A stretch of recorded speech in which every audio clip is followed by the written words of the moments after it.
જય કિસાન મિત્રો, હું છું ગોપાલ ઇટાલિયા। આજે તારીખ 14મી ઓક્ટોબર 2025 નો દિવસ। છેલ્લા અનેક દિવસોથી બોટાદની યાર્ડમાં કડદા બાબતનો એક આખો સંઘર્ષ ચાલી રહ્યો છે। આમ આદમી પાર્ટી ગુજરાતના ખેડૂતોના સમર્થનમાં અને કડદો કરનારાઓના વિરુદ્ધમાં એક લડાઈ લડી રહી છે। શાંતિપૂર્વક રીતે બોટાદના માર્કેટિંગ યાર્ડમાં ઘણા સમયથી આંદોલન ચાલતું હતું અને આ આંદોલન વધુ શાંતિપૂર્વક રીતે આગળ વધે એવા આયોજનના ભાગરૂપે હળદર ગામમાં એક મહાપંચાયતનું આયોજન કરવામાં આવ્યું। આ મહાપંચાયતના આયોજન ઉપર ભાજપી કડદા પાર્ટીના નેતાઓના કહેવાથી કડદાબાજોના સમર્થનમાં અને ખેડૂતોના વિરોધમાં પોલીસે લાઠીચાર્જ કર્યો, ટીયર ગેસના સેલ છોડ્યા, ઘરમાં જઈને નિર્દોષ માણસોને બેરહેમીપૂર્વક માર માર્યા, ઘરની અંદર જઈને તોડફોડો કરી, દરવાજા તોડ્યા, દુકાનો તોડી, લાઇટો તોડી, ગાડીઓ તોડવાનું કામ ભાજપી કડદા પાર્ટીના સપોર્ટથી ભાજપની અને બોટાદની પોલીસે કર્યું। દોસ્તો, આજે સવારે મેં ગુજરાતના મંત્રી ઋષિકેશભાઈનું નિવેદન સાંભળ્યું। એમણે એમ કીધું કે આ ષડયંત્ર છે, આ એક કાવતરું છે, ગુજરાતના લોકોને ચેતવવામાં આવે છે કે આમાં ફસાતા નહીં। મંત્રીશ્રીએ એવું પણ કીધું કે આ જે સભા થઈ એમાં સ્થાનિક કોઈ માણસ નહોતો। મારું ભાજપી કડદા પાર્ટીના માનની મંત્રીશ્રીને પૂછવાનું છે કે જો કોઈ સ્થાનિક માણસ ત્યાં સભામાં ન હતું તો તમારી ભાજપી કડદા પાર્ટીની પોલીસે ઘરમાં જઈને નિર્દોષ માણસોને બેરહેમીપૂર્વક શા માટે માર્યા? જ્યારે મંત્રી જાહેરમાં એવું બોલે છે, કડદા પાર્ટીના મંત્રી, કે કોઈ સ્થાનિક માણસ હતો જ નહીં ત્યાં, તો પછી તમારી પોલીસને નથી ખબર કે સ્થાનિક માણસ નતો? તમને ખબર છે કે સ્થાનિક નતું કોઈ, તો તમારી પોલીસે સ્થાનિક માણસોને માર શા માટે માર્યો? જગ જાહેર વિડીયોમાં દેખાય છે કે પોલીસે ઘરમાં જઈને દરવાજા તોડીને, પાટા મારીને દરવાજા તોડી નાખ્યા, ઘરના ટીવી તોડી નાખ્યા, ફ્રીજ તોડી નાખ્યા, લેમ્પ તોડી નાખ્યા, માણસોને માર્યા। અને સ્થાનિકોને શા માટે માર્યા?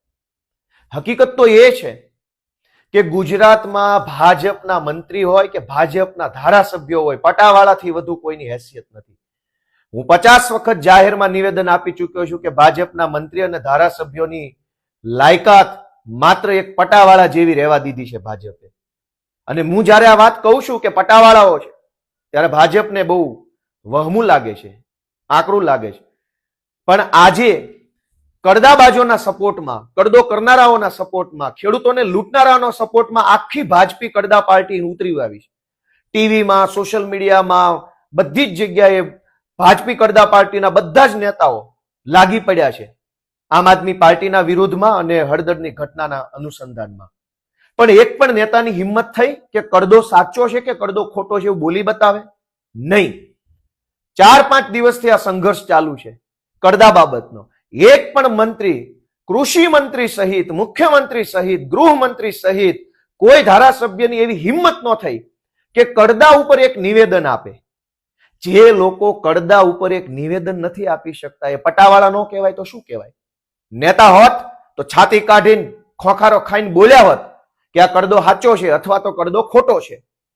કડદો સાચો છે કે કડદો ખોટો છે એ વાત જે પોતાની બોલી નથી શકતા એવા પટાવાળાઓની સરકાર છે। અને ધારાસભ્યો પટાવાળા નહીં તો શું? અને પટાવાળા ના હોત તો બોલ્યા હોત। આજ આ જે ઘટના બની છે હળદર ગામની, એની મારે ગુજરાતના ખેડૂતોને માહિતી આપવી છે। મેં પોલીસ ખાતામાં નોકરી કરી છે। હું કાયદા, નીતિ, નિયમ, પ્રક્રિયા બધું જાણ્યા પછી હું ગુજરાતને જણાવવા માંગુ છું કે હળદરમાં શું ઘટના બની હતી। ભાજપી કડદા પાર્ટીના નેતાઓ 2 દિવસથી લાગ્યા છે, ચોંટ્યા છે, બહારના માણસો હતા। અને વધુ તો જુઓ, મજાનો વિષય જુઓ, દુર્ભાગ્યનો વિષય જુઓ કે એ ગામના સરપંચના પતિ એવું કહે છે કે અમારા ગામની મંજૂરી નહોતી લીધી, અમારા ગામમાં કોઈને ખબર નહોતી। પહેલી વાત તો ભાજપી કડદા પાર્ટીના નેતાઓને એ પૂછવી છે કે તમારી ભાજપી કડદા પાર્ટીની સરકારના રાજમાં એક સરપંચ મહિલા છે, એ ટીવી સામે આવીને બોલી નથી શકતી। મહિલાઓની આ પરિસ્થિતિ છે, એના હસબન્ડને, એના પતિને 4 દિવસથી ટીવીમાં બતાવો છે, તો પણ કડદા પાર્ટીના મંત્રીની એટલી હેસિયત નથી, કેમ કે પટાવાળા છે બધા ધારાસભ્ય, મંત્રી પટાવાળા જેવા છે। એની ઓકાત નથી કે એવું બોલે કે ભાઈ બેનને ટીવી પર લાવો ને બેન પાસે નિવેદન અપાવો। આટલું તો તમારી રાજમાં મહિલાઓનું સન્માન છે, આટલી તો મહિલાઓની ઇજ્જત તમે કરો છો। અને તમે એક મહિલાને હાથો બનાવી એના પુરુષ પાસે નિવેદનો અપાવડાવો છો કે ગામની મંજૂરી નહોતી. કયા કાયદામાં, કયા શાસ્ત્રમાં, કયા વેદો પુરાણોમાં લખ્યું છે ભાઈ કે ગામના સરપંચની મંજૂરી લેવી? અને સરપંચ કોણ છે એ તો પેલા ગામને ખબર, સરપંચના પતિ આવીને બોલે છે. દોસ્તો, જે ગામમાં આ સભા થઈ, આ સભામાં ધારો કે આ સભા મંજૂરી વગરની હતી, દાખલા તરીકે પોલીસમાં અમે નોકરી કરી છે, અમને ખબર છે કે મંજૂરી વગરની સભા હોય તો સામાન્ય રીતે પોલીસે એવું કરવાનું હોય કે સભામાં જો ખૂબ વધુ માણસો આવી ચૂક્યા હોય, હાજર થઈ ચૂક્યા હોય, 5-10 હજાર લોકો ભેગા થઈ ગયા હોય, તો પછી સભા થઈ જવા દેવી પડે. સભામાં ભાષણ હોય, માન સન્માન જે કાંઈ હોય એ થઈ જવા દેવું પડે.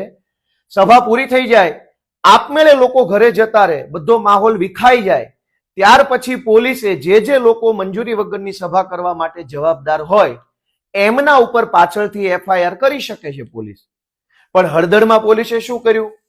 માણસો આવી ગયા હતા, એ માણસો ઉપર લાઠીચાર્જ કરવાની, ખેડૂતોને માર મારવાની અને ભાજપી કડદા પાર્ટીના કડદાઓને બચાવવા માટેની પૂરી તૈયારીના ભાગરૂપે પોલીસ વાળા ત્યાં આવ્યા હતા. મંજૂરી વગરની અનેક સભાઓ મેં પાટીદાર આંદોલન દરમિયાન જોઈ છે, આમ આદમી પાર્ટી દરમિયાન જોઈ છે. એ સિવાય પણ સામાન્ય સંજોગોમાં ઘણું બધું થતું હોય છે મંજૂરી વગર. મંજૂરી વગર થતું હોય તો સામાન્ય રીતે પોલીસ ત્યાં આવે, સાવચેતીના ભાગરૂપે ધ્યાન રાખે અને સારી રીતે બધું પૂરું થાય એના ઉપર ફોકસ કરે. પણ હળદર ગામમાં પોલીસ વાળા જે આવ્યા હતા એની માથે બધા ઉપર હેલ્મેટ હતા. એનો અર્થ એ કે તૈયારીમાં આવ્યા હતા. દરેકના હાથમાં સ્મોક ગન હતી, પેલું ટીયર ગેસ છોડવા માટેની. એનો અર્થ એ કે તૈયારીમાં આવ્યા હતા. એમની પાસે સ્મોકના સેલ હતા, એમની પાસે પ્રિઝન વાન હતી, એમની પાસે બધું જ હતું. એનો અર્થ એમ કે ભાજપી કડદા પાર્ટીના નેતાઓના કહેવાથી કડદાબાજોને બચાવવા માટે, ચોર લૂંટારા લફંગાઓને બચાવવા માટે પોલીસ માર મારવાની તૈયારી સાથે, ખેડૂતોને ડરાવવાની તૈયારી સાથે ત્યાં હાજર રહ્યા હતા. નહીતર તો પોલીસ ભલે આવે હળદરમાં, પણ આવી અને સભા પૂરી થાય ત્યાં સુધી શાંતિપૂર્વક રીતે ઉભા રહી શકતા હતા. પરંતુ પોલીસે શું કર્યું? શાંતિપૂર્વક રીતે જે સભા ત્યાં ચાલુ હતી એ સભા ઉપર પોલીસે પેલા પથરા ફેંક્યા. પોલીસની સાથે આવેલા બુટલેગરોએ ત્યાં માથાકૂટો ચાલુ કરી અને પછી પોલીસ તો પોતાના તૈયારીમાં જ હતા. ટીયર ગેસની તૈયારીમાં હતા, હેલ્મેટની તૈયારીમાં હતા, લાઠીની તૈયારી, બધી ફૂલ તૈયારી હતી. શું કામ? કે ખેડૂતોને માર મારીને કડદાબાજોને બચાવવાના હતા. અને આ કડદાબાજોને બચાવવા માટે થઈ ખેડૂતોને બેરહેમીપૂર્વક માર મારવામાં આવ્યો છે. દોસ્તો, ભાજપના નેતાઓને જ્યારે સાચું કહીએ છીએ ત્યારે એમને કડવું લાગે છે, ત્યારે એમને બહુ તકલીફ થાય છે. પણ સત્ય તો સત્ય છે. આજ સવારથી અને આમ તો ગઈકાલ રાતથી તમામ પ્રકારના મંત્રી, સંત્રી, ધારાસભ્ય, બારાસભ્ય બધા જેમ ફાવે એમ બોલે છે કે ગુજરાતમાં આમ આદમી પાર્ટી અરાજકતા ફેલાવે છે, આમ કરે છે, તેમ કરે છે, ગુજરાતની જનતાને ફસાવે છે, ફલાણું.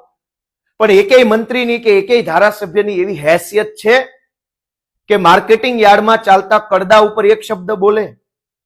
જેની કડદા ઉપર 3 લીટી બોલવાની હેસિયત નથી અને પટાવાળા કહેવાય કે ધારાસભ્ય કહેવાય? આ અમે બોલીએ છીએ. શું કામ? અમે અમારા ખેડૂતોના સ્વાભિમાન માટે બોલીએ છીએ. અમે ખેડૂતોના મતથી જીત્યા છીએ, ભાજપના એહસાનથી નહીં. દોસ્તો, જે હળદરની, બોટાદની ઘટના બની છે એ ગુજરાતભરની જનતાએ આંખ ઉઘાડવા જેવી ઘટના છે કે જો તમે સરકાર સામે કઈ માંગણી મૂકશો, અવાજ ઉઠાવશો, તો સરકાર અને સરકારની પોલીસ બંને ભેગા મળી અને તમને મારશે, અધિકાર નહીં આપે. ભૂતકાળમાં જ્યારે શાળાના ફી વધારાના આંદોલન થયા, ફી વધારાના વિરોધમાં વાલીઓના, ત્યારે પણ પોલીસ આવી જાય છે શાળાને બચાવવા માટે. બુટલેગરો વિરુદ્ધ જનતા રોડ ઉપર આવે તો પોલીસ આવી જાય છે બુટલેગરોને બચાવવા માટે. એક્સિડન્ટ કરે કોઈ દારૂ પીને, ડ્રગ્સ પીને, અને એક્સિડન્ટ કરનારને સજા થાય એવી માંગણી સાથે જનતા રોડ ઉપર આવે તો તરત પોલીસ એ બુટલેગરોને અને એ નબીરાઓને બચાવવા માટે આવી જાય છે. કોઈ જગ્યાએ રોડ ખરાબ હોય, રસ્તા ખરાબ હોય, સુવિધા ખરાબ હોય, જનતા આંદોલન કરે તો તરત પોલીસ આવી જાય છે કડદાબાજોને બચાવવા માટે. ગુજરાતમાં તમે જુઓ તો 12 માસ પોલીસનું કામ ભાજપના કડદાબાજો, ચોરો, ભાજપના લફંગાઓ, ભાજપના ભ્રષ્ટાચારીઓ, ભાજપના ગુંડાઓને બચાવવા માટેની પોલીસ રાખી છે. જનતા માટે કોઈ પોલીસ નથી ગુજરાતમાં. જનતાને તો દબાવે, જનતાને માર મારે, જનતાને જેલમાં પૂરે, ખોટા કેસ કરે. અને મંત્રી ઋષિકેશભાઈ તો એવું કહે છે કે ગામનું કોઈ હતું નહીં. ગામનું કોઈ હતું નહીં ગામમાં. અને ધારો કે બધા બાર ગામથી આવ્યા હતા, તો ગામના લોકોને તમારી પોલીસે શું કામ માર માર્યો? ઘરમાં ઘૂસી ઘૂસીને તોડફોડ શું કામ કરી?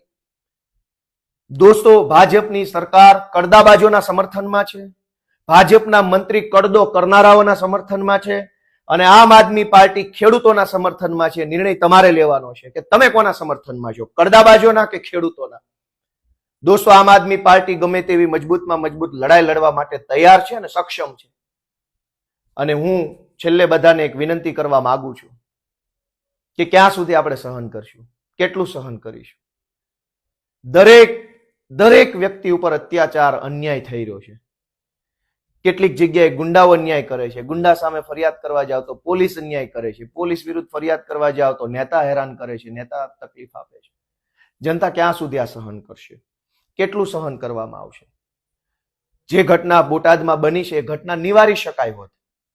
આજ સવારથી અને ગઈકાલ બપોર પછીથી ભાજપના જેટલા કડદાબાજો સ્ટેટમેન્ટ આપી રહ્યા છે, એ તમામ કડદાબાજો 4 દિવસ પહેલા બોલ્યા હોત કે કડદો ખોટો છે, તો હળદરની ઘટના જ ન બને છે. આજથી 4-5 દિવસ પહેલા રાજુભાઈ પહેલી વખત જ્યારે માર્કેટિંગ યાર્ડ બોટાદમાં ગયા, ત્યારે ભાજપના એક પણ કડદાબાજે નિવેદન ન આપ્યું કે આ ઘટના સાચી છે કે ખોટી છે, કડદો થાય છે કે કડદો નથી થતો, કડદો થવો જોઈએ કે કડદો ન થવો જોઈએ. કોઈ નિવેદન ન આપ્યું. 4 દિવસ સુધી આખી ભાજપી કડદા પાર્ટીની સરકારે એક પણ નિવેદન ન આપ્યું. ભાજપના તમામ કડદા ખાતાના બધા જ અધિકારીઓ જે કાંઈ હોય કડદા વિભાગમાં, એ બધા કંઈ ન બોલ્યા. જેવું આયોજનબદ્ધ રીતે હળદર ગામની અંદર પોલીસે અત્યાચાર કર્યો, લાઠીચાર્જ કર્યો, એટલે આજે બધા જ ભાજપના જે કાંઈ હોય પ્રદેશ લેવલના કડદાઓ, એ બધા કૂદી કૂદીને બોલે છે, કૂદી કૂદીને સ્ટેટમેન્ટ આપે છે. તો બોલો ભાઈ, તમારામાં હિંમત હોય તો કે આ કડદો સાચો છે ખોટો?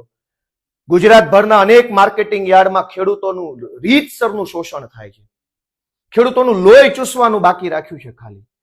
અનેક માર્કેટિંગ યાર્ડમાં, જેમ કે ફળની હરાજી કરતા યાર્ડમાં 10% કમિશન લેવામાં આવે છે. મગફળીની અંદર ખરીદી જે યાર્ડમાં થાય છે એમાં કડ કરવામાં આવે છે, કડ વજન કાપી લેવામાં આવે છે. કપાસની અંદર કડદો કરવામાં આવે છે.